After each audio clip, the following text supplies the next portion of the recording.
wale 99 nyikani, aende akamtafute yule aliyepotea hata amuone, naye akisha kumuona humweka mabegani pake akifurahi.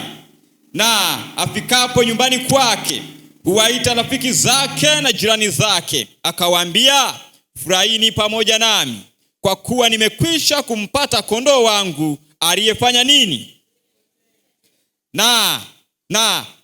Nawaambia, Yesu anasema, vivyo hivyo kutakuwa na furaha mbinguni kwa ajili ya mwenye dhambi mmoja akifanya nini?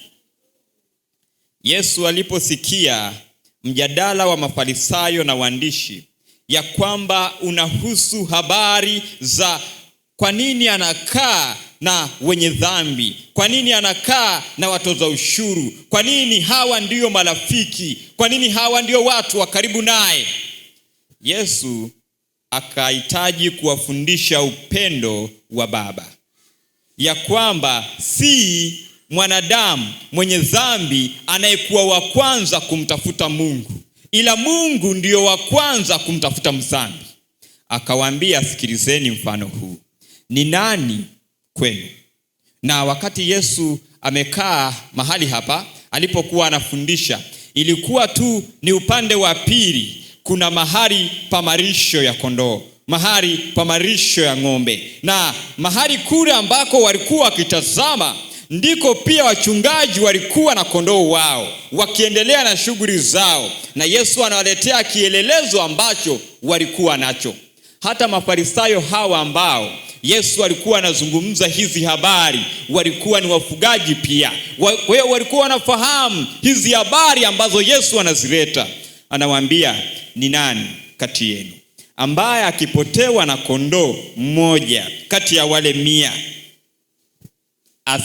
asiwaache wale 99 kwenye zizi, alafu aondoke kwenda kumtafuta yule mmoja? Ni nani? Mfano wa kwanza huo.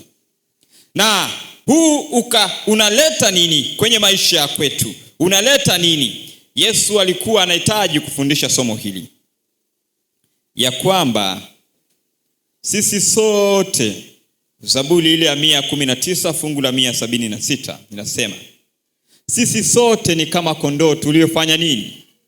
Tuliopotea kabisa. Tumetanga mbali. Daudi alikuwa anasema, akasema, unitafute Bwana. Daudi alikuwa anasema ya kwamba ni kama kondoo nimepotea, na hivyo unitafute. Hii inaonyesha Mungu ndio wa kwanza kumtafuta mdhambi. Na ndio maana Yesu hata kwa maneno haya akasema hili. Fungu letu linaendelea, linasema, nawaambia vivyo hivyo kutakuwa na furaha wapi? Mbinguni kwa ajili ya mwenye dhambi mmoja atubuye, kuliko kwa ajili ya wenye haki 99 ambao hawana haja ya kufanya nini? Sio kwamba wenye haki ikaishia hapo. Fungu limeendelea likasema, ambao hawana haja ya kufanya nini? Wakati mwenye dhambi, mimi mwenye dhambi, wewe mwenye dhambi, Yesu anapokuja, anakuja kukutafuta pale pale ulipo, dhambini kule kule. Anakuja kukuonyesha upendo wake ulivyo wa thamani kwenye maisha ya kwako. Anakuja kuonyesha namna ambavyo alikufia, na namna ambavyo kukukomboa kulivyokuwa kwa gharama, namna ambavyo dhambi ya kwako ilimsababisha yeye kuziacha mbingu kabisa, kama ambavyo tunajifunza kwenye kitabu kile cha Wafilipi 2 fungu la 6. Anasema alivyokubali kuacha mamlaka yake kule kuwa sawa na Mungu, na alipoona ya kwamba huko kuwa sawa na Mungu hakuna thamani, alishuka akaja duniani, akatoa namna ya mtumwa. Naye alipojiona ya kwamba ana namna ya mtumwa, akajinyenyekesha, na alipojinyenyekesha akakubali kufa mauti. Naam, mauti ya nini? Kifo cha msalaba hakikuwa cha kawaida. Hakikuwa cha kawaida. Kifo cha msalaba, Kumbukumbu la Torati inasema vizuri ya kwamba amelaaniwa angikwae wapi? Na Yesu alikubali laana kwa ajili ya kututafuta.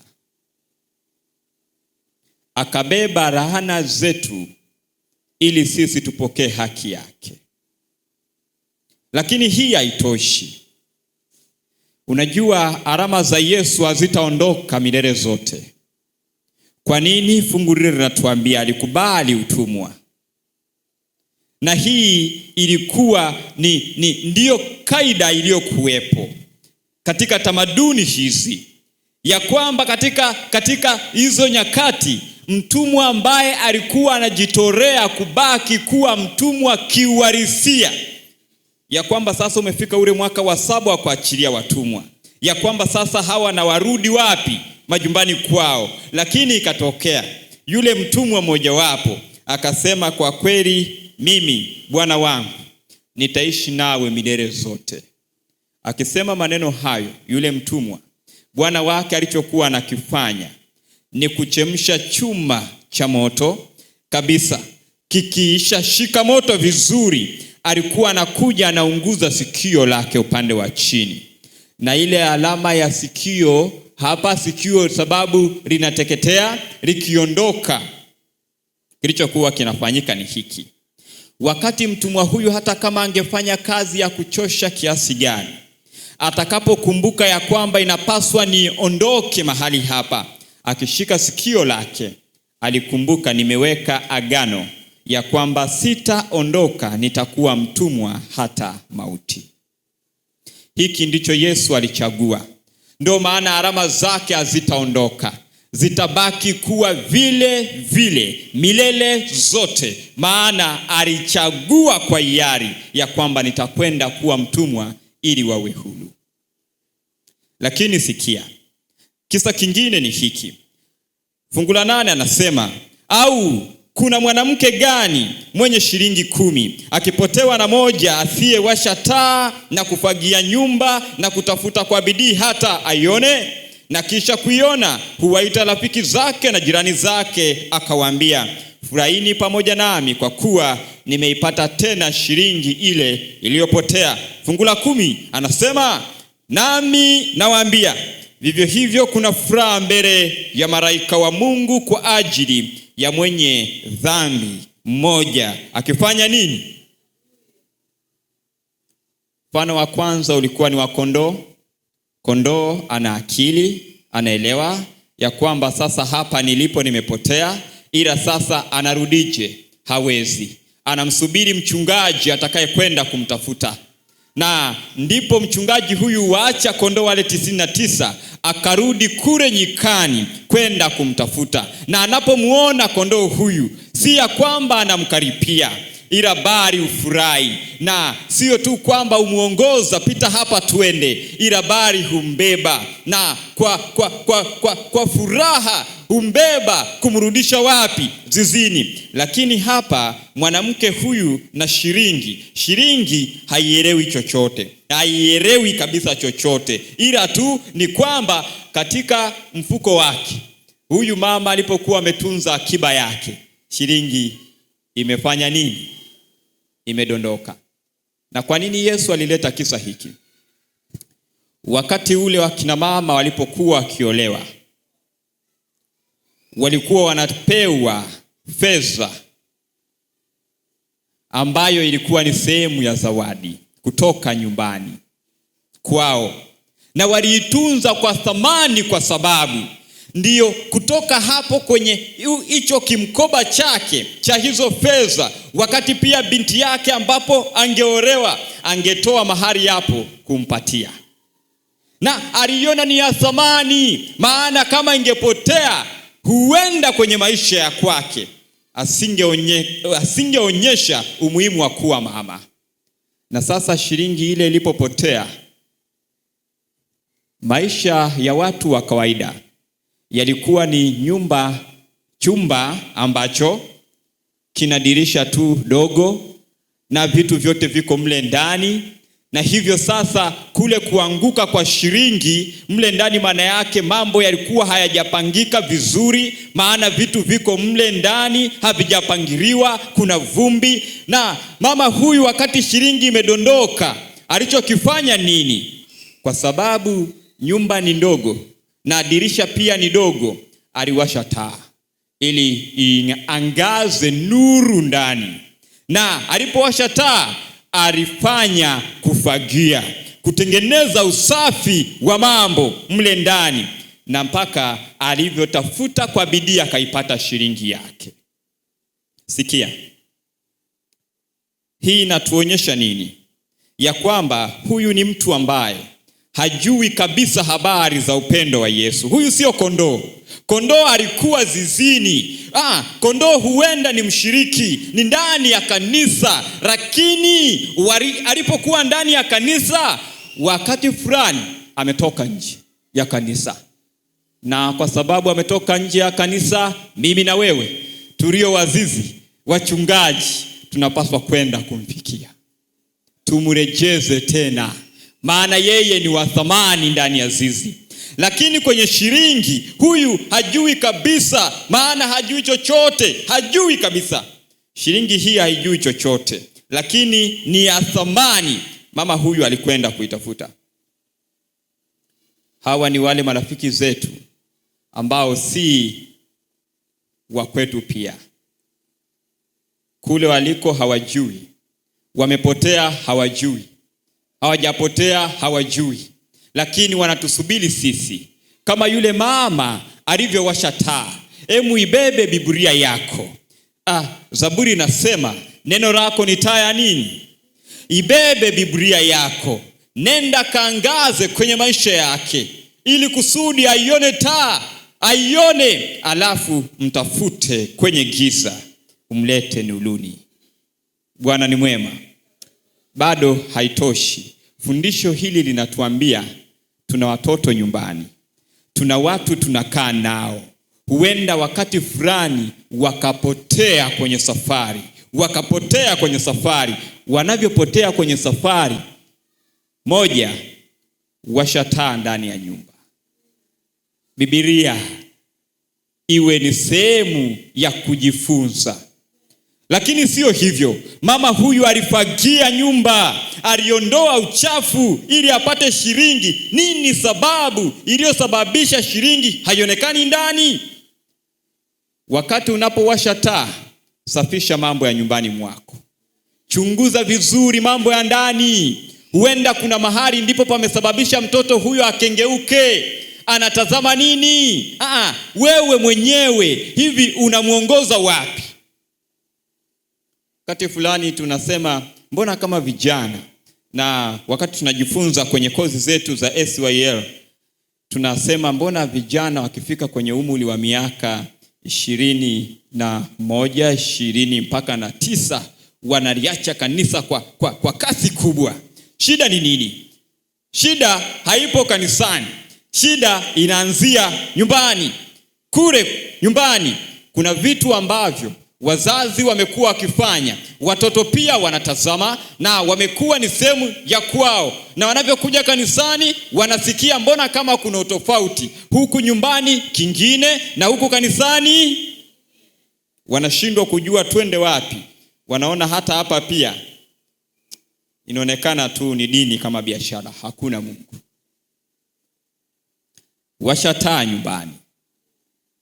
Washa taa nyumbani.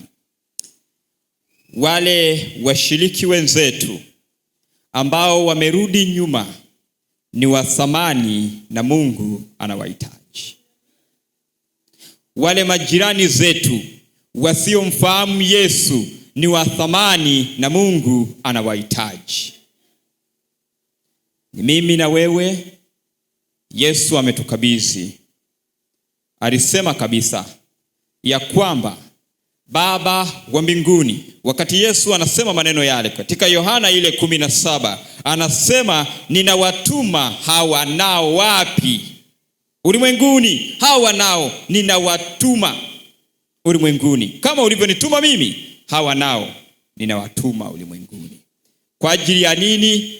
Sasa una jukumu. Unafahamu mchungaji wako ni Yesu na ndiye aliyekutafuta, na hadi sasa bado angali anakutafuta, ila amekupatia jukumu wewe pia la kuwa mchungaji kwa wengine. Nenda uwarejeshe kondoo wa Bwana. Nenda urejeshe shilingi iliyopotea, maana vyote ni vya thamani. Na hapa ndipo tunafika kwenye yale maneno ambayo yanatuambia ya Yohana ile 6:37, wote anipao Baba, wote watakuja kwangu, na yeyote ajaye kwangu sitamtupa nje kamwe. Twendeni tukawaambie wengine, twendeni tukawaambie wenzetu waliorudi nyuma. Huenda ni kweli kabisa walifanya jambo fulani, anapotazama anaona aibu. Nitatazamwaje? Mwambie Yesu ndiye anayetutazama. Mwambie Yesu ndiye anayetutazama. Mwambie kwa ajili yake Yesu angekufa, hata kama angekuwa ni mmoja duniani aliyepotea. Kwa upendo huo angekuja Yesu kufa, maana mfano aliyoutoa kondoo alikuwa ni kondoo mmoja pekee. Lakini cha ajabu ni hiki, tumekuwa ni miongoni mwa kuwakatisha watu wa Mungu tamaa. Wakati walipokuja wengine, wakati Roho wa Mungu ameenda kula, amezungumza nao, amewatia moyo ya kwamba njoo, maana ni mimi niliyekufia, nitazame mimi. Wakatiwa ujasiri, watu wa Mungu wakasimama, wakaja. Walipofika ndani ya kanisa, sisi wenyewe ambao tungefaa kuwapokea kwa furaha, maana wamerudi, tuliokuwa nao wamerudi, tuungane nao, tuungane na malaika, tumekuwa tena ni wenye kuatilia mashaka. Hivi kweli ameacha tabia yake? Hivi ameacha kweli? Mbona kama ameanza tena? Hata vijana wameshindwa wakati mwingine wakaa kanisani, na wameona tu bora wakae mitaani, kwa sababu wanapokuja kanisani, alikuwa ni kijana akaingia kwenye umri wa ujana, homoni zimempeleka vibaya, na sasa amefikia sehemu ya kuwa ni muhuni kabisa, na sasa hadi kanisani anaeleweka ni muhuni. Mwisho akaonekana mimi sifai, akapotea. Na sasa aliposikia mguso kula akarudi. Washiriki tunaanza, nani aliyekuja huku ni mwingine, huenda ndio akarudi kwa ajili yake. Ni wakati wa kuwapokea na kuwawashia taa iliyo neno la Mungu itakase maisha kwao. Jioni hii ya leo, huenda kuna mtu miongoni mwetu mmoja anasema, hata mimi ukweli kabisa nilikuwa sifahamu namna ambavyo Mungu anatuthaminisha kwenye maisha yetu. Na kumbe Baba huyu anatuthamini kwenye viwango vikubwa visivyoelezeka. Hivi kumbe sisi ni wa thamani kiasi hiki. Hivi hata kumbe nilipokwenda mbali, nilipotanga mbali, bado Mungu alinitazama kwa upendo, ijapokuwa nilikuwa mbali. Ninajua ya kwamba hata mimi ninapozungumza hapa, kuna mahali fulani ambapo siko sawa kwenye maisha yangu, ila tu ninatiwa nguvu, maana ninajua Baba yangu ananiwazia aliyo mema. Ninajua ya kwamba ikiwa kama nitakubali kwenda kwake kwa toba, anasema ni furaha mbinguni kuliko wenye haki 99 ambao hawahitaji toba. Na jioni hii anahitaji aungane pamoja nasi kwa ajili ya kurejea miguuni pa Bwana. Lakini huenda pia kabisa ninasikia hatia, maana kuna roho ambayo ilisogea kwa Kristo, lakini kwa maneno yangu niliisukumia mbali na huyo Yesu. Na jioni hii nimesikia ujumbe wa Mungu, hao wote ni wa thamani kwake.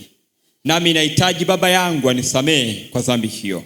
Wewe wafahamu, mimi sijui, unajua, na utazungumza na Mungu wako mwenyewe moyoni. Ila nikukaribishe Usogee tuombe pamoja. Kama ni hitaji la moyo wako, sogea tuombe pamoja. Miguuni pake Yesu, maneno yake tamu,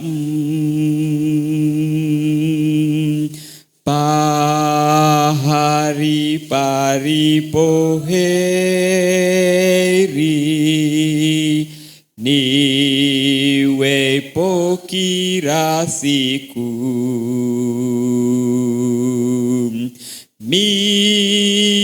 Miguuni pake Yesu,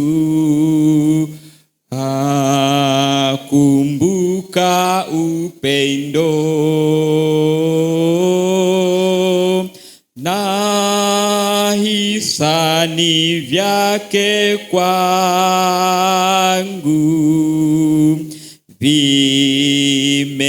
vimenivuta moyo.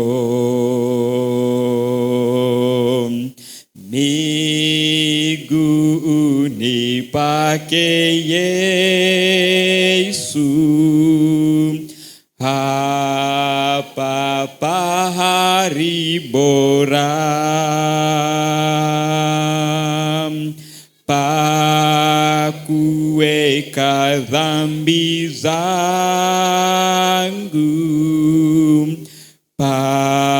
pahali pa pumziko.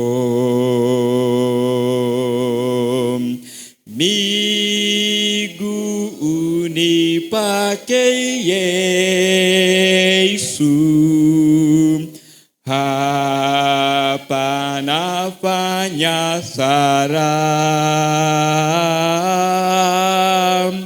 kwake napewa uwezo,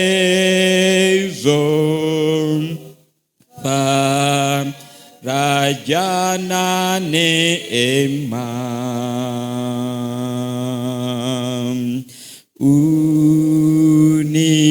Unibariki Mwokozi,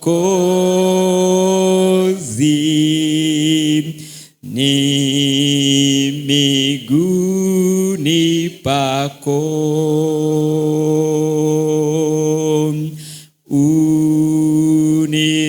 Unitazame kwa upendo,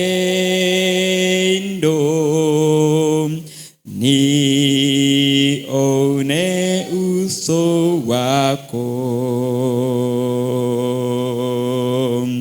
Nipe Bwana nia yake, ili ionekane.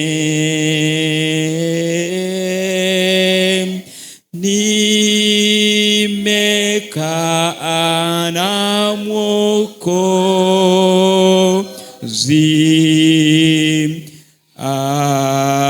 aliye haki yangu.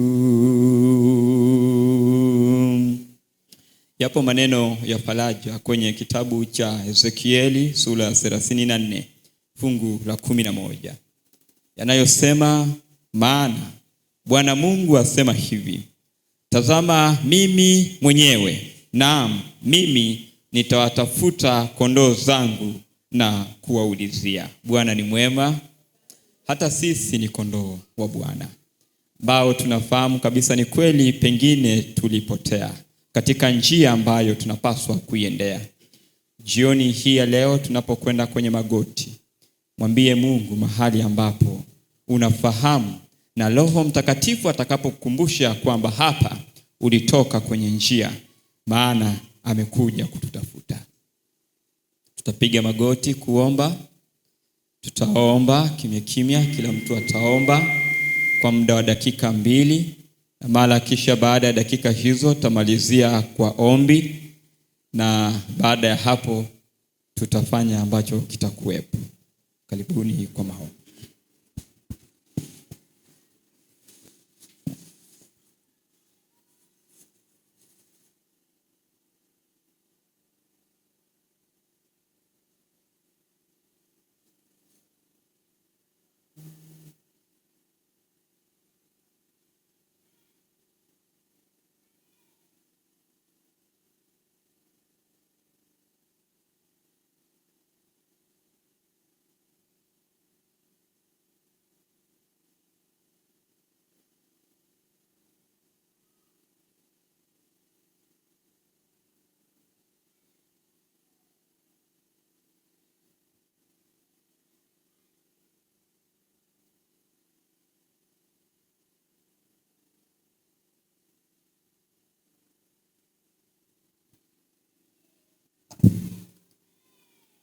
Baba yetu wa mbinguni, ni wewe tu pekee ambaye ni mtakatifu, na kwako tu pekee ambapo tunaweza tukakimbilia.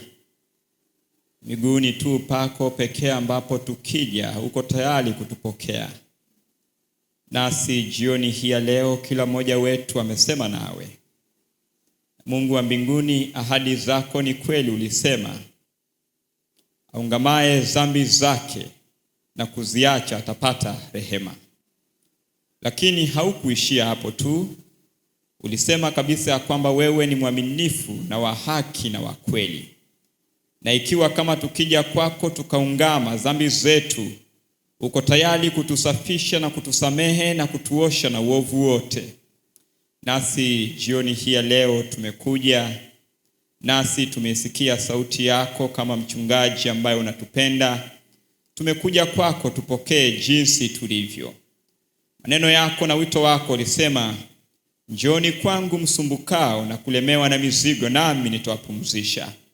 Maneno hayo hayana chochote cha sisi kufanya isipokuwa kuja na mizigo yetu. Nasi tumekuja kubali kutupumzisha kweli kweli. Baba yetu, tutakase, tupatie Roho Mtakatifu ambaye atakuwa ni kiongozi wetu.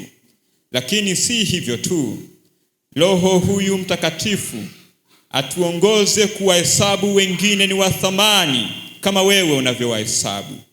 Lakini atuongoze kuwafikia, kuwapatia maneno ya tumaini ya kwamba unawapenda na unawajali na upo tayari kuwapokea jinsi walivyo, ikiwa kama watakuja kwako.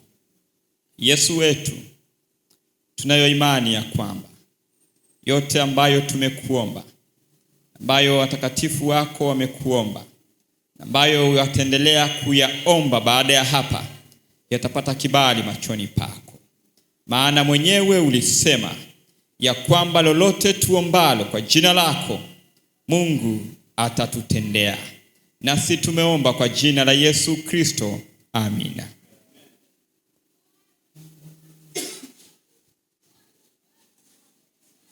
Na nimkaribishe sasa mwenyekiti wetu. Tunazo dakika 5. Hizi dakika 5 ambazo tunakwenda kwenye maombi. Leo tutaomba wawili wawili. Sasa pata muda umuombee rafiki yako, naye pia akuombee. Lakini pia nimeona sanduku la maombi. Sadaka vizuri.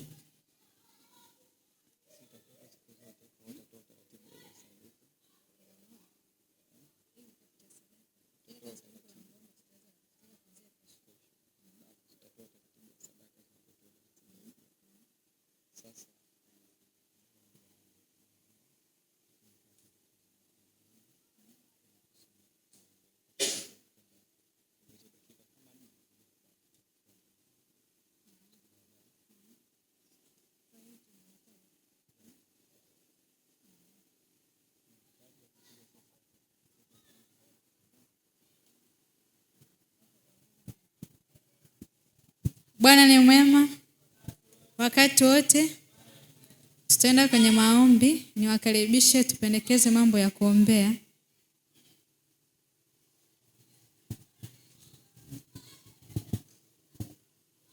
Karibu.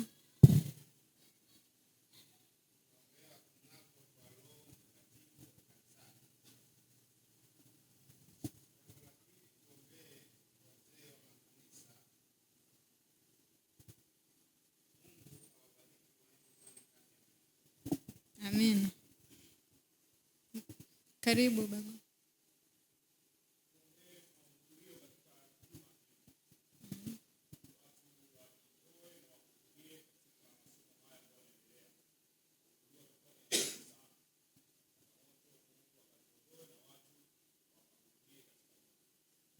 Amen. Kuna mwingine?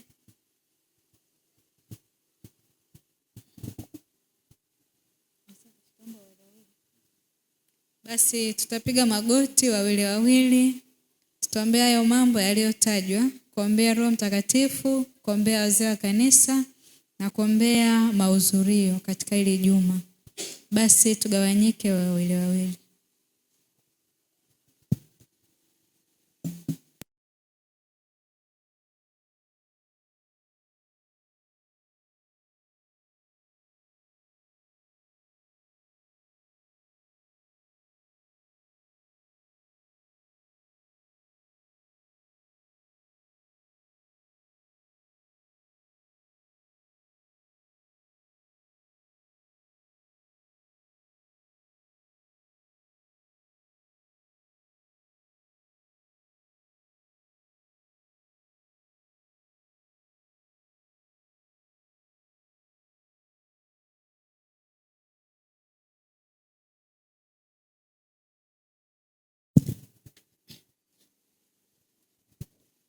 nena rohoni Yesu, nena kwa upole, sema kwangu kwa pendo, huachwi upweke. Fungua moyo wangu, nisikie mara, jaza roho na sifa zako Bwana. Bwana Yesu asifiwe. Barikiwe nyote mliofika katika ibada ya siku ya leo. Tunalo sanduku la sadaka. Unaweza, kama umekuja na sadaka, unaweza kusogea kwa ajili ya kutoa sadaka yako. Wakati huo tutaendelea kusikiliza matangazo. Nimkaribishe mkurugenzi wa uchapishaji kwa ajili ya matangazo. Kama una matangazo.